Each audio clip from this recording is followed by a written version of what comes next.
Thanks for joining us this evening. This is the second in our fireside chat. The first one we held was with branding, and what we have is a nice partnership with entrepreneur organizations called EO. And Tom's going to talk to you a little bit about them and what they do at EO. So, Tom, turn it over to you. Have fun. All right. Thank you. Hey, folks, my name is Tom Conlon. I run a creative services agency called North Street. So I'll share my screen for a little bit and then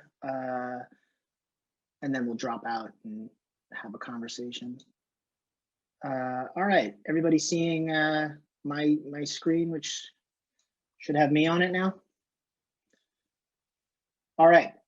So my name is Tom Conlon. Like I said, I'm the CEO and founder of North Street. We're a creative services, branding, and design agency. Before I bestowed the CEO and founder title on myself, the other jobs I held at my company were designer, web developer, copywriter, project manager, bookkeeper, recruiter, HR rep, and administrative assistant. So I'm sure that sounds familiar to a lot of you. About the company, like I said, we're creative services, branding, and design. We focus on the financial, professional services, and corporate sectors. Been in business for 10 years. I have 9 employees, including myself. And I started the business with another designer, but 3 years later had a business divorce. So I've got one of those in my history. Started my career as a designer and a developer. I also worked in the magazine industry for a little bit as a writer. I was born and raised in Massachusetts in a family of electricians, so I'm pretty handy around the house. And I graduated from Fordham University in the Bronx, and I am a member of the Entrepreneurs Organization, and I'm actually chair of the Accelerator program. So what's the Entrepreneurs Organization? The Entrepreneurs Organization is a global network of like-minded entrepreneurs who want to learn, improve, support each other, and make lifelong connections. So like Stephen said, it's for businesses with annual revenues of $1 million or more. I've been in EO for 4 years, and it's just really been transformative for my business, and I hope everybody checks it out when they can. There's a lot of components to it. I won't go into too much detail, but there are learning events like this one. There are smaller like forums that you're a part of, where you you're in a small group with like 3 or 4 other business owners, and you sort of experience share. And there's a pretty big thriving online community. So if you need anything, literally anything, you can easily find it. So I want to talk about specialization today. That's what this presentation and fireside chat are about. And I'm guessing many of you have heard the thinking behind specialization, or the concept of focusing your business on a niche industry and a narrow set of services. If not, don't worry, we're going to dig into it. But I want to begin this talk on specialization with the following statement, which is that your business can actually be all things to all people. What? I thought this was about specialization. It is, bear with me. But you can be all things to all people. In my industry, you've got these like giant marketing and advertising conglomerates that do everything. They could probably repair your car's transmission if you wanted them to. But here's the thing. You can't market your business as all things to all people. Let me show you what I mean. So when I started my company 10 years ago, this is pretty much how we described ourselves. North Street makes logos, websites, print materials, iPhone apps, web apps, custom software, data visualizations, and interactive event displays. We also do SEO, copywriting, photography, and video production. We service the financial services, legal, B2B, nonprofit, healthcare, consumer, hospitality, and food and beverage industries. I'm not sure this was ever like a real tagline or anything, but we definitely had language like this on our website. This description of my company is an absolute disaster because it is totally unfocused and all over the place. So let's try it again. North Street is a creative services, branding, and design agency. We help financial, B2B professional services, and corporate organizations wow prospective clients and employees with beautiful and effective brand identity systems, campaigns, websites, and marketing materials. So this is a much more specialized and much more successful way of describing my company. And let's just sort of break down, why. So that first one, that first positioning statement of ours was totally unmarketable, whereas the second one is totally extremely marketable. Why? We can break it down a bit. So if we look at that second statement, you can see that I've got my company description, which is we're a creative services, branding, and design agency. I've got my target market in there, which is financial services firms and corporate organizations. I've got my value proposition, which is that I help them wow prospective clients and employees. And then I've got my products and services, right? So brand identity systems, campaigns, websites, and marketing materials. I think that a lack of specialization and client focus demonstrates a lack of deep experience. We can debate whether that's true or not, but in the eyes of the market, it is true. Put another way, jack of all trades equals master of none. If you're saying you do all things for all people, this is honestly how you're being perceived in the market. Finally, as I like to put it, full service is a recipe for mediocrity. So, I mean, think about it. If you're diagnosed with cancer, you're not going to let your general practitioner dictate your treatment, right? You're going to go to an oncologist. And it's similar in business. If you can't tell me the one or two things that you're really good at and why you're especially good at working with customers just like me, then I'm going to pass. I'm not going to work with you. So hopefully that sort of starts to get you thinking about why specialization is important. All right, now let's play this out in a real life scenario. Who can I introduce you to? If you've done any kind of networking, you know that this question always comes up. You meet someone in that proverbial elevator, they ask what you do, you return the favor, then they ask you who they can introduce you to in the hopes that you'll return the favor, right? So imagine that this is my response. Who can you introduce me to? Anyone who needs a logo or website or app or SEO or video, headshot, or product photo shoot or an exhibit booth. From restaurants to hedge funds to hospitals, we serve them all. So the person I'm speaking to in this networking situation, how are they possibly going to process who in their network might be a good fit for me, right? It's impossible because the demographic that I just listed is essentially the entire internet, right? So let's focus it a bit. Who can you introduce me to? Financial services or B2B professional services firms with $10 million to $100 million in revenue. Their logo and website are out of date and now more of an embarrassment than anything else. If they have an internal marketing person, even better, because that shows that they value the stuff that I do. Introductions to PR and marketing firms that work with this type of client are also great intros. So this is much more manageable and specialized way of positioning myself. And it's likely that this person I'm talking to just thought of at least one high quality introduction that could lead to an actual project rather than everybody on the internet, right? Focus, then sell. All right, so you need to go out and get some new business. You've decided that you want to keep the lights on this month, so you need to go and get some new business. How? Where are you going to get it? If you're an all things to all people kind of company, there's really no easy answer to this, right? Like, are you going to go networking in generalist networking groups? Are you going to run generic ads on generalist interest websites? Are you going to buy a billboard on the side of the highway? It's tough. So here's one way. I'm going to share a true story with you. That one way that we get business as a specialized agency.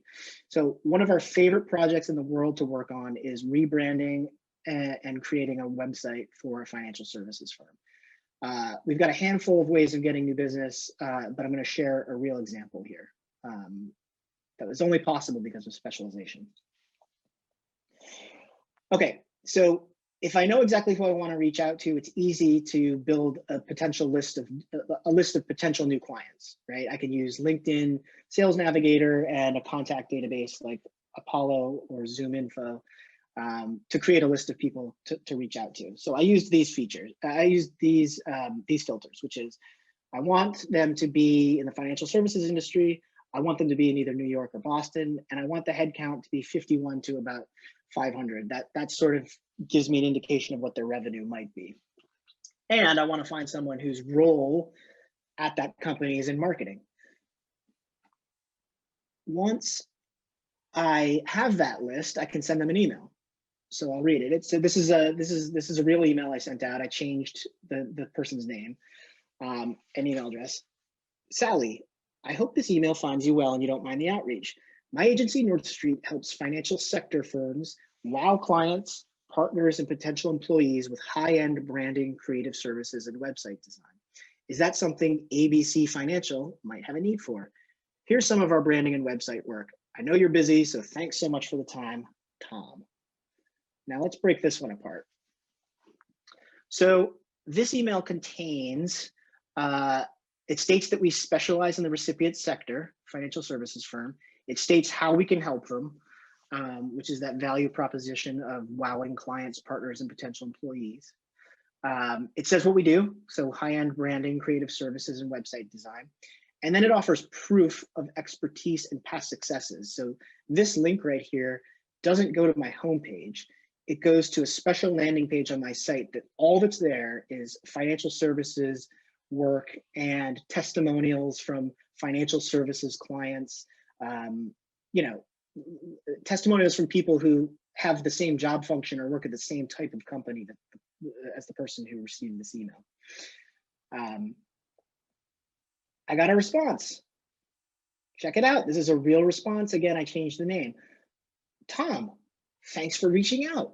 As it happens, we might be in the market for a rebranding project. Can you have an intro call with me sometime this week to discuss specifics and potential next steps? Best regards, Sally. Absolutely, Sally. So in the follow-up call, I was able to speak very specifically about how we understand the financial services space, right? I could speak to specific projects that were exactly like the one that they had in mind, a rebranding and website project. We were asked to present a proposal, which we did, and it contained tons of representative work in the financial services industry. And when they asked for references, I could provide references to people in their industry. I actually provided two references to people who work at investment banks. So if you're an all things to all people company, there's no way you could have done what I just did, right? You wouldn't know where to begin targeting. You wouldn't have any perceived expertise. You wouldn't have an extensive portfolio of work specific to that target market, and you wouldn't have multiple happy clients in that specific sector willing to provide testimonials and references.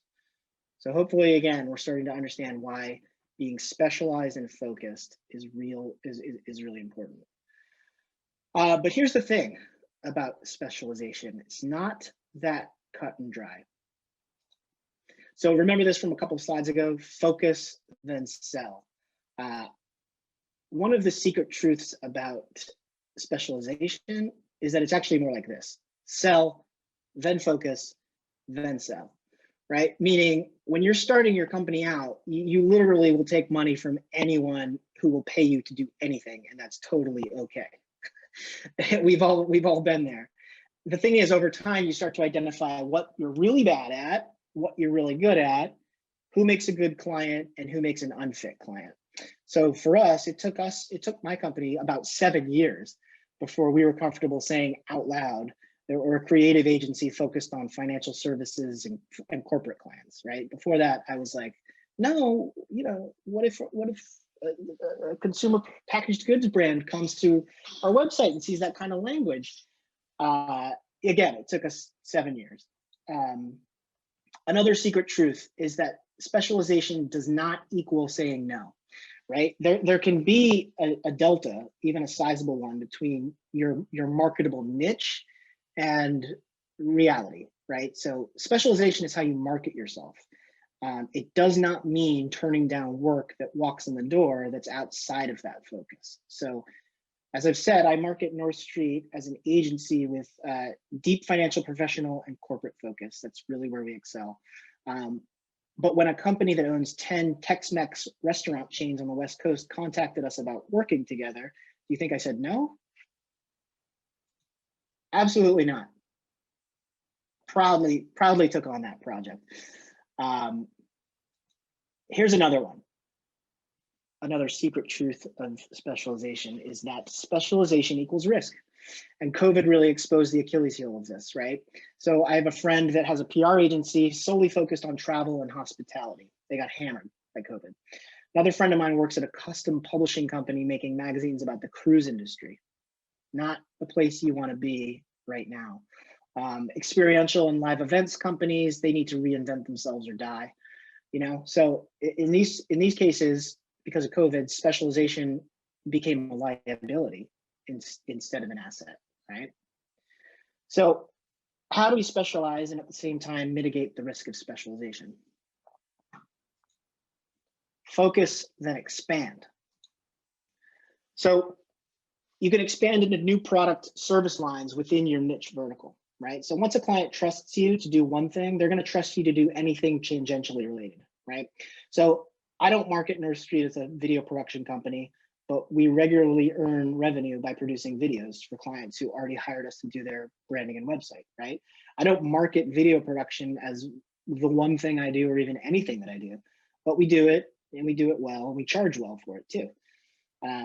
Two of our designers are actually avid photographers as well. So if someone needs us to come by and take some corporate headshots, of course we do it.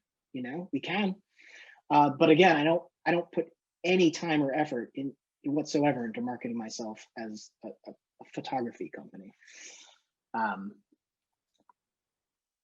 The other way is to expand into new verticals within your narrowly defined products or services, right? So here's a bunch of construction work we've done. You know, I say that we're financial services and corporate, but I've got a ton of construction clients that I can put together into like a landing page or deck. Here's some healthcare stuff that we've done.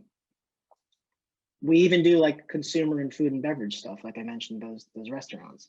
You know, we market ourselves to financial services, professional services, but over the last 10 years, we've been able to build up enough work and happy clients in lots of different verticals that I can take that email approach that I shared with you earlier, which was laser focused on the financial services industry, and I can adapt that to the construction industry, and I can adapt it to the healthcare industry, right? The only place we don't do that is with this one, which is consumer and food and beverage, just because we purposefully don't market ourselves here because it's just such a crowded space and there's people that do it way better than we do.